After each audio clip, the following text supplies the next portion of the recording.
अगर आप आलू पुलाव ज़्यादा मिकदार में बनाना चाहते हैं और टोटा चावलों से आलू पुलाव बनाना चाहते हैं तो आपने इस रेसिपी को फॉलो करना है। मैं आपको बताऊंगी कि किस तरीके से हम आलू पुलाव बना सकते हैं। तो ज़्यादा मिकदार में बनाने के लिए इस रेसिपी को फॉलो कीजिएगा। अस्सलाम वालेकुम व्यूअर्स, मैं हूं साइदा राशिद और आप सबको अपने YouTube channel food with Saida पे वेलकम कहती हूं।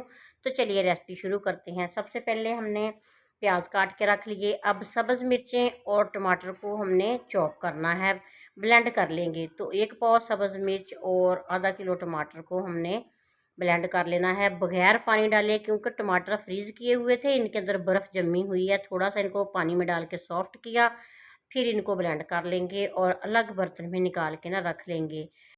इसी तरह ज़्यादा चावलों में लहसुन भी ज़्यादा जाता है तो छीलना मुश्किल हो जाता है। उसका आसान हल ये है कि लहसुन का भी पेस्ट बना लिया जाए उसका, या फिर पानी निकाल लिया जाए। तो हमने सब्ज़ मिर्ची और टमाटर चॉप करके रख लिए। लहसुन हमने तकरीबन आधा पाव लिया है, तो इसको ना हम पानी से धो लेंगे अच्छे तरीके से ना, इसकी जो कलियां अलग करके ना पानी से धो लेंगे ताकि मिट्टी वगैरह निकल जाए। फिर इसी तरह ब्लेंडर जग में हम डालेंगे और थोड़ा सा पानी डाल के इसको हम ब्लेंड कर लेंगे और इसके छिलके अलग हो जाएंगे। पानी जो इसका पेस्ट है ना, सॉरी लहसुन का, वो अलग से निकल आएगा, पानी के अंदर असर आ जाएगा। तो फिर हम इसको ना छान लेंगे।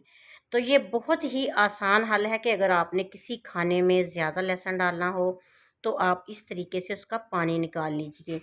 तो पानी को हम छान लेंगे। तो ये वाला जो लहसुन का पानी है ना, आप बना के बोतल में डाल के फ्रिज में भी रख सकते हैं। ज़्यादा मिकदार में बनाएं और फ्रिज में रख लें तो रोज़ाना खाने में आप इस्तेमाल कर सकते हैं। तकरीबन 4-5 दिन के लिए ये बिल्कुल भी ख़राब नहीं होगा, बल्कि ज़्यादा लॉन्ग टाइम के लिए ये चल सकता है।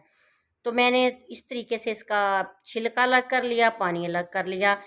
तो इस तरीके से ना मिनटों में काम हो जाता है। तो चावल मेरे पास ना 4 किलो चावल और 2 किलो आलू हैं। तो आसानी के साथ किस तरह हम ज़्यादा मिकदार में चीज़ बना सकते हैं, आपने कोई भी सीन स्किप नहीं करना। तो पतीले को हम रखेंगे चूल्हे पे, जब गर्म हो जाएगा तो इसमें तकरीबन आधा किलो से ज़्यादा घी जाएगा, वो डाल देंगे। जब घी गर्म हो जाए तो इसमें प्याज शामिल करेंगे और प्याज 2 बड़े साइज़ के हमने काट लिए हैं। रफली से ही प्याज को काट लेना है। तो जब ये गोल्डन हो जाए ना, प्याज कलर इनका चेंज हो जाए, खुशबू आने लग जाए, फिर इसमें लहसुन का पानी डालना है। सबसे पहले लहसुन का पानी जाएगा ताकि इसकी ना भीनी सी खुशबू आ जाए। तो ये देखें कितनी मज़े की खुशबू आ गई। फ़ौरन से ढक्कन दे देंगे, ढक्कन उठाएंगे, फिर इसमें डालेंगे टमाटर और सब्ज़ मिर्चों का पेस्ट और अदरक। आधा पाव अदरक इसमें कूंडी में पीस लिया था, वो शामिल किया। फिर साथ ही इसमें टमाटर और सब्ज़ मिर्चों का पेस्ट डाल देंगे और आंच तेज़ करके उसको पकाएंगे। तो मेरे ख्याल में ना ये वाला पतीला थोड़ा छोटा है, लेकिन फिर भी इसमें पक जाएंगे।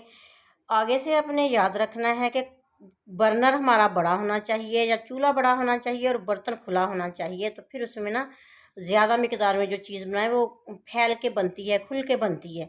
तो इसमें खड़े मसाले जाएंगे, कुछ बादियान के फूल डालेंगे, मोटी इलायची डालेंगे, दालचीनी डालेंगे, लौंग और सारे मतलब के खड़े मसाले इसमें 2 छटाक डाल देंगे और 3 चम्मच इसमें बिरयानी मसाला डाल देंगे और मिक्स करेंगे ताकि अच्छे तरीके से ना मसाले की बुनाई हो जाए और मज़े की चावल जो है ना वो तैयार हो जाए। तो इसमें नमक आधी प्याली जाएगी। मैंने ना इसमें थोड़ा अभी कम नमक डाला है। जब पानी डालेंगे, चावल डालेंगे ना, नमक चेक कर लेंगे, अगर कम लगा तो फिर से नमक शामिल कर लेंगे।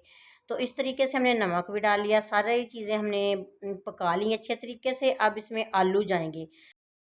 2 किलो आलू का छिलका उतार लेंगे और अच्छे तरीके से धो के इसकी कटिंग कर लेंगे किसी भी शेप की। तो फिर से दोबारा धो लेंगे और इसमें 1 चम्मच भर के ना मैंने कुटी लाल मिर्च भी डाल दी है ताकि इसकी लुक भी अच्छी आ जाए और मज़े का टेस्ट भी आ जाए। तो आलू की 2 से 3 मिनट बनाई करेंगे और इसके बाद इसमें पानी शामिल करेंगे। तो 4 किलो चावलों में हमने 6 किलो पानी डाल देना है, क्योंकि ये टोटा चावल हैं, छोटे वाले चावल बासमती के चावल हैं। तो ये ज़्यादा पानी इसमें डालेंगे ना तो पकेंगे ना, सही नहीं बनेंगे। फिर हमने इसमें पानी डाल दिया और पानी डालने के बाद ढक्कन लगाएंगे और पानी खूब गर्म हो जाएगा ना, तो इसमें हमने फिर चावल शामिल करने हैं। चावल मैंने तकरीबन जब इसका तड़का रखा था ना तब भिगोए थे, क्योंकि ज़्यादा देर चावल बिल्कुल भी नहीं भिगोने। चावल चूल्हे पे चढ़ाने से पहले ना हमने भिगोने हैं, बस 2 से 3 पानी धोने के बाद चावल को भिगो के रख देंगे। फिर पानी इसका उतार के ना तो गर्म पानी में, उबलते हुए पानी में चावल डाल देंगे और चम्मच हिलाएंगे हल्के हाथ से ताकि चावल टूटने ना पाए। तो इस तरीके से हमने 2 से 3 दफ़ा चम्मच को हिलाना है, ढक्कन दे देना है ऊपर इसके और इसको पकाते जाना है। जब इसका पानी काफ़ी हद तक खुश्क हो जाए, थोड़ा सा पानी रह जाए, तो फिर हमने ना इसको दम पे लगा देना है। तकरीबन 10 से 15 मिनट दम लगाएंगे। दम पे ये जो इसमें थोड़ी सी कसर हो जाएगी ना, वो पूरी हो जाएगी। तो अगर आपको इस रेसिपी की समझ आई है, अच्छी लगी है, मज़े की लगी है और आसान लगी है, तो प्यारा सा कमेंट ज़रूर कीजिएगा। और आप सबसे रिक्वेस्ट है कि जब भी आप मेरा चैनल खोलें, तो जिसने भी चैनल को सब्सक्राइब नहीं किया, प्लीज़ चैनल को सब्सक्राइब ज़रूर कीजिएगा। बेल आइकन प्रेस कर लीजिएगा ताकि हर नई आने वाली वीडियो आप तक पहुंचती रहे। कुछ पुदीने के पत्ते डालेंगे इसके ऊपर और दम लगा देंगे। पुदीने के पत्ते डालने से ना ये इनके अंदर जो खुशबू है ना चावलों के अंदर, बहुत मज़े की आएगी। तो 10 मिनट के लिए हमने दम लगाना है और दम की आंच बिल्कुल भी हल्की नहीं करनी, दरमियानी सी आंच ही रखेंगे, क्योंकि पतीला कुछ बड़ा है ना, तो इसलिए थोड़ी सी आंच तेज़ ही इसकी रखेंगे।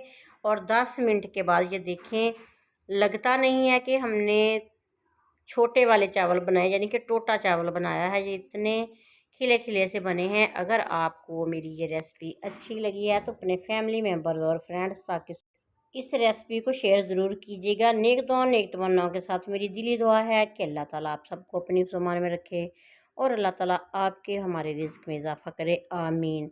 इसके अलावा मेरे यूट्यूब चैनल का विज़िट कीजिए, प्लीज़ इस पे जाएं और आपको मज़े की सिंपल सी आम रूटीन में बनने वाली रेसिपीज़ मिल जाएंगी। जो बच्चियां अभी कुकिंग सीखना चाहती हैं, अभी नई उन्होंने कुकिंग शुरू की है ना, स्टार्ट की है, मतलब कुकिंग का काम शुरू किया है, तो प्लीज़ उनसे रिक्वेस्ट है कि इस चैनल का विज़िट ज़रूर कीजिएगा, ताकि सिंपल सी आम रूटीन में घर में बनने वाली सिंपल सिंपल सी रेसिपीज़ की ना आपको समझ आ जाए। तो इस तरीके से आप कुकिंग का काम कर सकते हैं और आसान तरीके से कर सकते हैं। तो ये कोई मुश्किल काम नहीं है कुकिंग, क्योंकि दिल से करें और लगाव से करेंगे ना काम आप, तो आपको कुकिंग का सारा ही काम करना आ जाएगा, समझ आ जाएगी कि किस तरीके से हमने क्या बनाना है, थोड़ी चीज़ किस तरीके से पकाएंगे, ज़्यादा चीज़ किस तरीके से बनाएंगे। तो इसके अलावा चावलों की काफ़ी सारी रेसिपीज़ मुख्तलिफ़ तरीक़ों से इस चैनल पे लगी हुई हैं। प्लीज़ इसका विज़िट कीजिए और नई नई रेसिपी सीखिए। नेक दुआ नेक तमन्नाओं के साथ अल्लाह ताला आप सबको अपनी दुआ में रखे और बहुत सी ढेरों खुशियाँ देखना नसीब करे, आमीन। अल्लाह हाफिज़।